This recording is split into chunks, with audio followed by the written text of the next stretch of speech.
El grito de mi padre resonó en la cocina como un trueno en las sierras de Navarra. Eres una vergüenza para esta familia, Pablo. No sales de esta casa hasta que te curen. Tenía 17 años, y en ese instante, el mundo se derrumbó bajo mis pies, dejando solo el eco de su desprecio.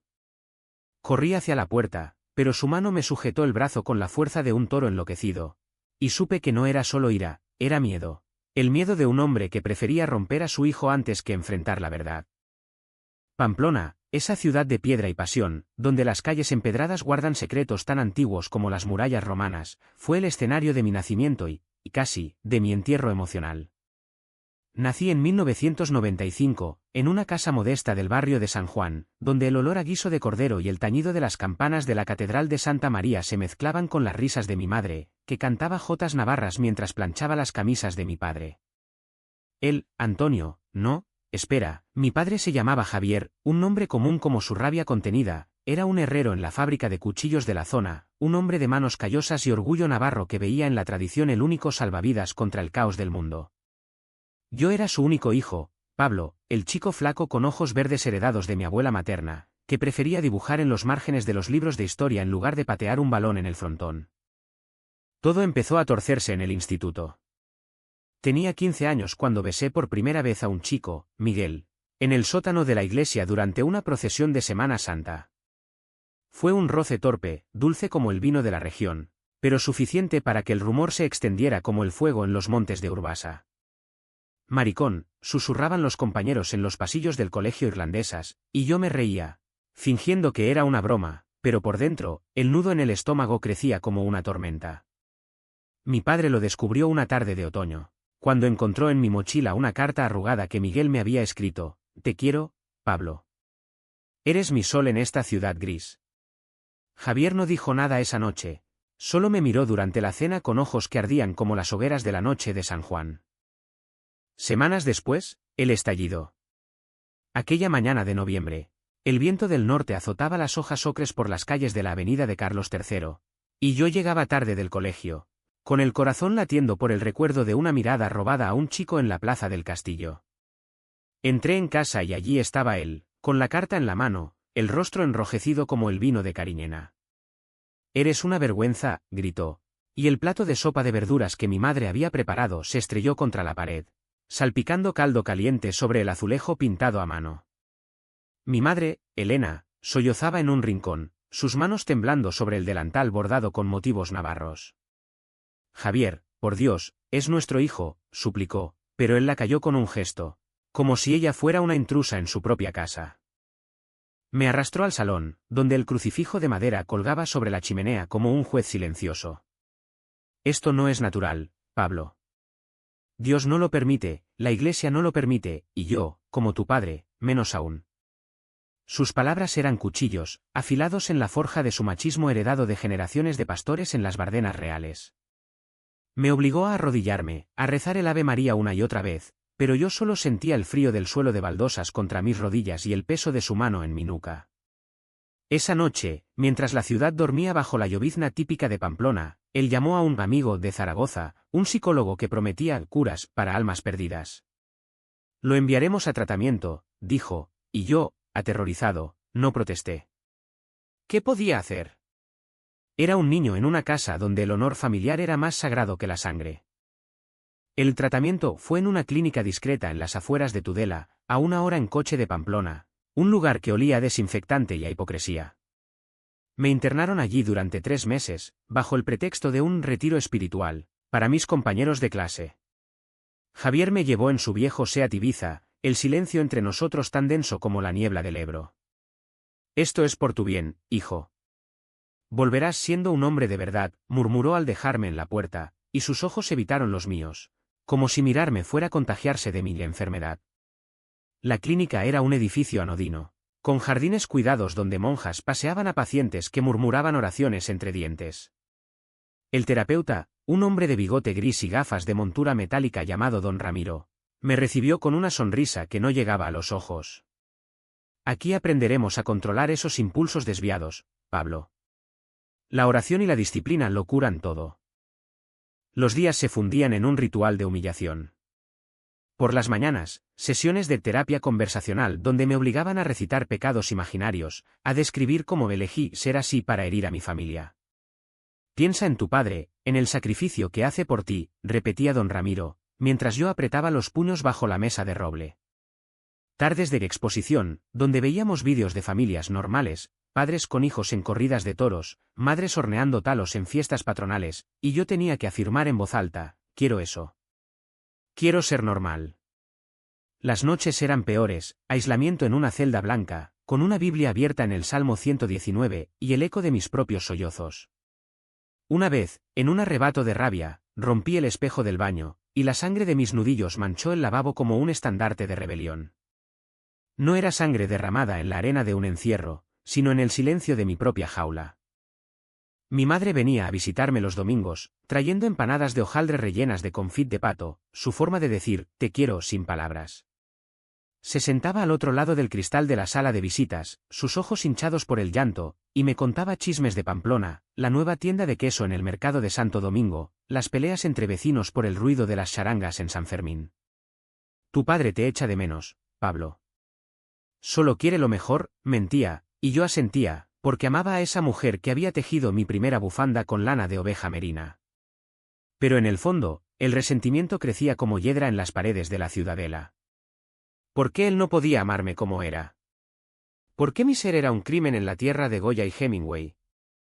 Salí de allí en febrero, flaco como un espectro, con la promesa de no recaer.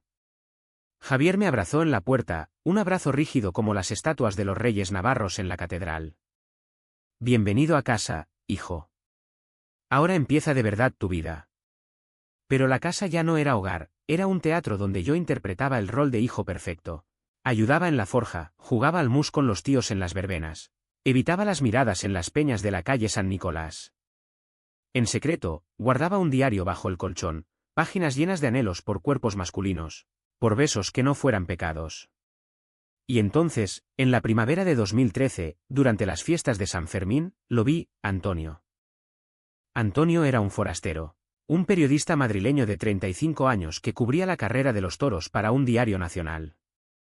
Alto, con barba incipiente y ojos castaños que brillaban como el chocolate de la pastelería La Mallorquina, estaba en la plaza de toros, tomando notas entre la multitud ebria de sangría.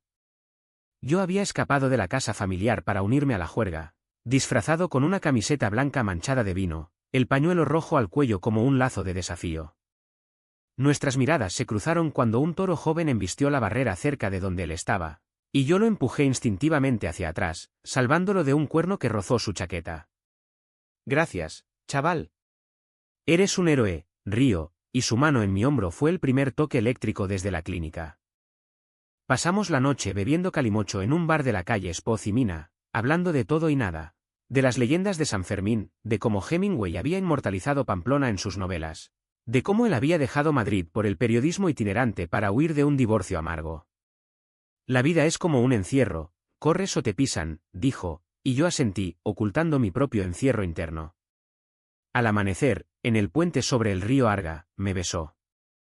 Fue un beso lento, profundo, con sabor a vino y a libertad, bajo la luz rosada que teñía las aguas.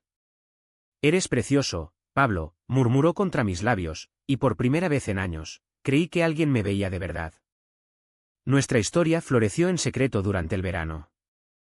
Nos veíamos en los rincones olvidados de Pamplona, el parque de la Taconera, donde los pavos reales graznaban como testigos mudos, el monasterio de Olite en escapadas de fin de semana, donde dormíamos en posadas con techos de vigas centenarias.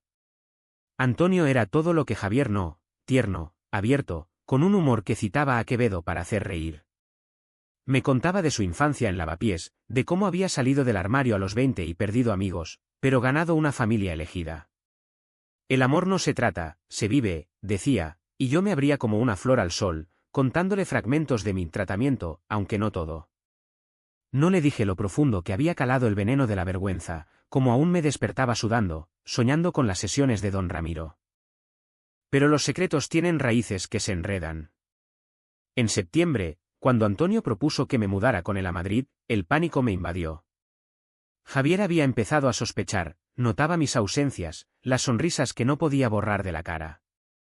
Una noche, al volver de una cita en el castillo de Javier, Me esperó en el salón con una botella de pacharán a medio beber. ¿Dónde has estado, Pablo? ¿Con quién? Su voz era un gruñido bajo, y cuando vio el beso marcado en mi cuello, un hematoma inocente de la pasión de Antonio, explotó. ¡Maldito seas! No has aprendido nada. Me golpeó, no con el puño, sino con la palma abierta. Un bofetón que resonó como un disparo en la quietud de la noche navarra. Mi madre gritó desde la cocina, pero él la ignoró, arrastrándome al teléfono. Llamaré a don Ramiro. Volverás allí hasta que seas hombre. Huí esa misma noche, con una mochila y el corazón en la garganta. Corrí por las calles desiertas de Pamplona, el viento otoñal susurrando promesas de escape, hasta la estación de tren. Le envié un mensaje a Antonio: te necesito. Ahora. Él llegó en su coche alquilado, y nos fuimos a Madrid sin mirar atrás.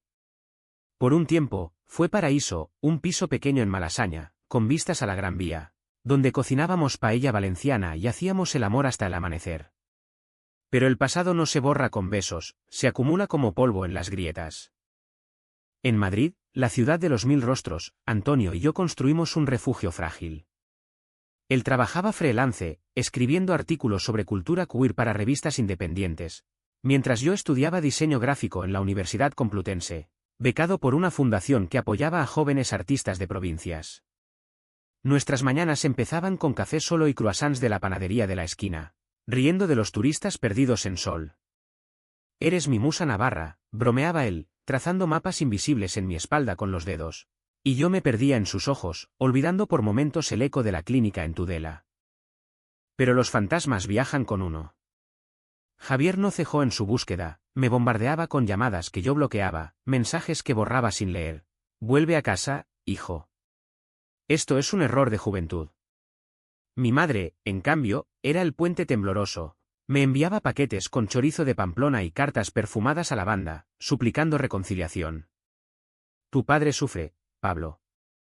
No es malo, solo perdido en sus ideas antiguas. Yo respondía con postales de la Puerta del Sol, mintiendo sobre mi felicidad, pero el nudo en el pecho crecía. Antonio notaba mis silencios, las noches en que me despertaba temblando. Háblame, amor. No cargues solo con esto, insistía, pero el miedo a su rechazo, a que viera en mí al chico roto de la clínica, me sellaba los labios. El primer conflicto serio llegó en Navidad de 2014. Antonio quería que fuéramos a su familia en Toledo, a una cena con su hermana lesbiana y sus sobrinos adoptados, un clan arcoíris que celebraba con villancicos queer y turrón casero. Yo dudé, Pamplona tiraba de mí como un imán. Al final, cedí y volamos norte, pero no a casa, nos quedamos en un hostal cerca del río Ebro, fingiendo ser turistas. Paseamos por la ciudadela, nevada y silenciosa, y allí, bajo un roble centenario, le conté todo. Las sesiones de terapia, los rezos forzados, el bofetón de Javier. Lágrimas heladas rodaron por mis mejillas mientras hablaba, y Antonio me abrazó fuerte, su aliento cálido contra mi oreja. Eres valiente, Pablo. Más que cualquier toro en San Fermín. Y yo te amo por eso, no a pesar de eso. Regresamos a Madrid renovados, pero el destino es caprichoso como una jota bailada en fiesta. En primavera, recibí una carta certificada de un abogado en Pamplona. Javier, en un arrebato de control paternal, había falsificado documentos, me había declarado incapaz, legalmente, alegando trastorno mental basado en el informe de don Ramiro. Mi identidad, mi DNI, mi cuenta bancaria, incluso mi herencia materna, estaba bajo su tutela.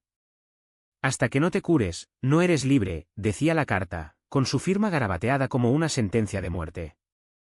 El mundo se nubló, corrí a la Plaza Mayor, donde la lluvia primaveral lavaba las fachadas barrocas, y vomité en un callejón, el asco subiendo desde lo más hondo. Antonio me encontró allí, empapado y roto. Lo demandaremos, Pablo. No dejaré que te robe tu vida. Su determinación era un faro, pero yo dudaba. ¿Y si perdíamos? ¿Y si el juicio destapaba mi debilidad ante el mundo? Empezamos el proceso. Contratamos a un abogado LGTBI de Madrid, una mujer feroz llamada Carmen, que olía a perfume de jazmín y citaba la Constitución española como un rosario. Reuniones en despachos con vistas al retiro, pilas de papeles que detallaban mi tratamiento, Ahora ilegal bajo la ley de 2009, pero ignorado en rincones conservadores de Navarra. Tu padre actuó por amor mal entendido, dijo Carmen, pero el amor no justifica la cárcel emocional. Mientras el caso avanzaba, nuestra relación se tensó como una cuerda de guitarra flamenca. Antonio se obsesionaba, noches enteras revisando jurisprudencia, llamando a activistas de Felt. Yo me sentía expuesto, vulnerable, como un novillo en la plaza. Una discusión estalló en julio, durante las fiestas de San Fermín que veíamos por televisión en un bar de Chueca. «¿Quieres venganza, no justicia?», le grité, el vino tinto nublando mi juicio. «Mi padre es un hombre de otra época, no un monstruo». Él se levantó, herido, y yo soy tu compañero, no tu salvador. Si no luchas por ti, ¿por qué debería yo? Salió dando un portazo, y yo me quedé solo, rodeado de extraños que vitoreaban los toros, sintiendo la traición como un cuerno en el costado. Días de silencio siguieron.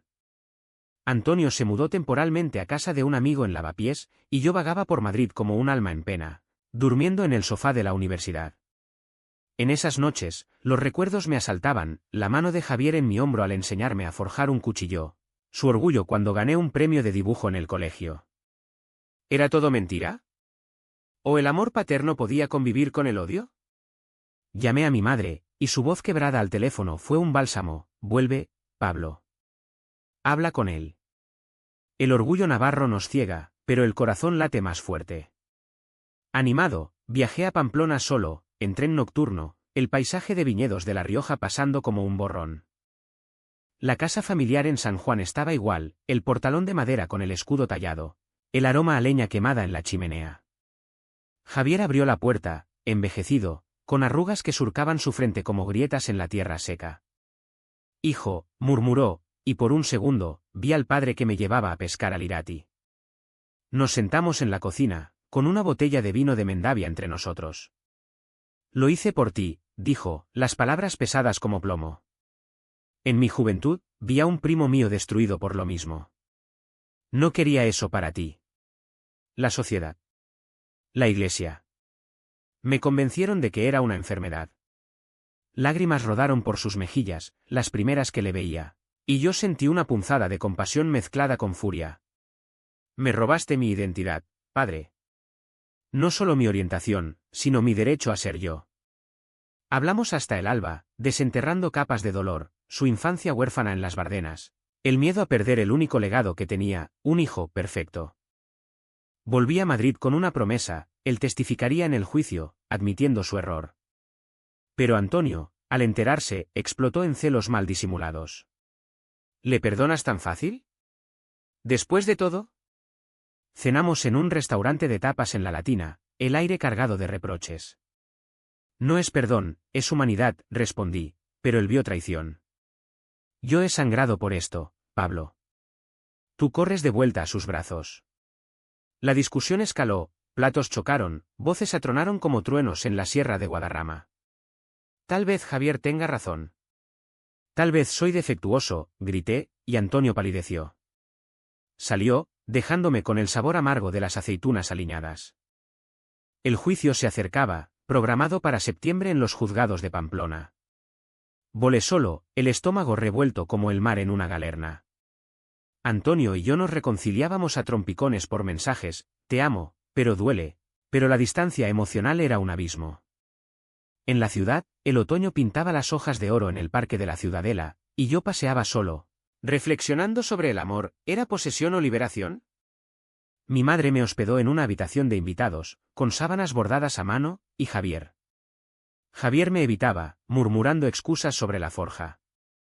El día del juicio amaneció gris, con nubes bajas sobre las murallas. El tribunal era un edificio austero en la calle Mayor, donde el eco de pasos resonaba como veredictos pendientes. Carmen, mi abogada, me ajustó la corbata, hoy recuperas tu vida, Pablo. Javier entró escoltado por su propio letrado, un hombre seboso que olía a colonia barata. La sala estaba llena, activistas con camisetas arcoíris, periodistas como Antonio, que había venido, silencioso en la última fila, y mi madre, rezando en silencio un rosario. El testimonio de Javier fue un torbellino. Lo envié a tratamiento porque lo amaba, dijo, la voz temblorosa. Creía que era lo correcto, como mi padre me habría hecho a mí. Pero ahora veo que lo herí más que a un toro en la plaza. Lágrimas surcaban su rostro, y el juez, una mujer de mirada acerada, anotaba furiosamente. Mi turno llegó, subí al estrado, el corazón martilleando como el tambor de una charanga. Padre, me quitaste mi identidad porque temías perder la tuya. Pero el amor verdadero no encadena, libera. Mis palabras colgaron en el aire, y por un instante, vi en sus ojos el reconocimiento, no de culpa, sino de humanidad compartida. Pero entonces, el letrado de Javier presentó pruebas, un informe actualizado de don Ramiro, alegando que mi relación con Antonio era codependencia patológica, y fotos borrosas de nosotros en Madrid, sacadas por un detective privado. El demandante no está curado, busca venganza por un amor ilícito, proclamó, y la sala murmuró. Mi mundo se tambaleó, ¿quién había filtrado eso? Miré a Javier, y en su expresión vino ira, sino pánico, había contratado al detective por proteger la familia, pero ahora nos hundía a todos. El juez ordenó un receso, y en el pasillo, Antonio me abrazó. Lo superaremos. Juntos. Pero el daño estaba hecho, la prensa local tituló Hijo gay demanda a padre en escándalo familiar, y Pamplona bullía de chismes. Esa noche, en el hostal, Antonio y yo hicimos el amor con urgencia, como si fuera la última vez, susurrando promesas en la penumbra. No te dejaré ir, dijo, pero yo sentía la grieta, el juicio no solo era contra Javier, era contra nosotros. El segundo día del juicio fue un infierno envuelto en formalidades. La sala olía a madera pulida y a tensión, con el sol filtrándose a través de las vidrieras como un juicio divino. Carmen contraatacó con expertos, un psicólogo de Barcelona que desmontó la terapia de conversión como pseudociencia medieval, citando estudios de la OMS y sentencias del Tribunal Supremo. Señoría, esto no es un caso de salud mental, es abuso emocional sistemático, argumentó, su voz firme como el acero toledano. Presentamos mi diario, páginas arrancadas del alma, y testimonios de amigos de Madrid que hablaban de mi resiliencia, no de mi enfermedad. Javier, al subir de nuevo, se quebró por completo. Fui un idiota, confesó, mirando al suelo. Pensé que salvaba a mi hijo de la vergüenza, pero lo condené a ella. Antonio. Ese chico lo ama de verdad. Mejor que yo, que solo supe golpear. El letrado intentó objetar, pero el juez lo acalló con un gesto. Mi padre levantó la vista hacia mí, y en ese momento, vi al hombre detrás de la máscara, un viudo emocional desde la muerte de mi abuelo, aferrado a normas que ya no servían. Perdóname, Pablo. No por la ley, sino por ser tu padre. Lágrimas minearon su voz, y el tribunal guardó un silencio sepulcral, roto solo por el sollozo ahogado de mi madre. Antonio testificó después, subiendo al estrado con la gracia de un bailarín de flamenco. Conocí a Pablo en Pamplona, en la fiesta más vital de España, y desde entonces, ha sido mi compañero en la corrida de la vida. No es codependencia, es amor puro, del que fortalece. Sus palabras fueron un bálsamo, pero cuando mencionó las fotos, invitación a la privacidad de dos adultos, el letrado de Javier palideció. Resultó que el detective era un compinche de don Ramiro, pagado para probar mi guincura. El escándalo estalló, el juez ordenó una investigación paralela por invasión de privacidad, y Javier, horrorizado, se volvió contra su propio abogado. «¿Basta?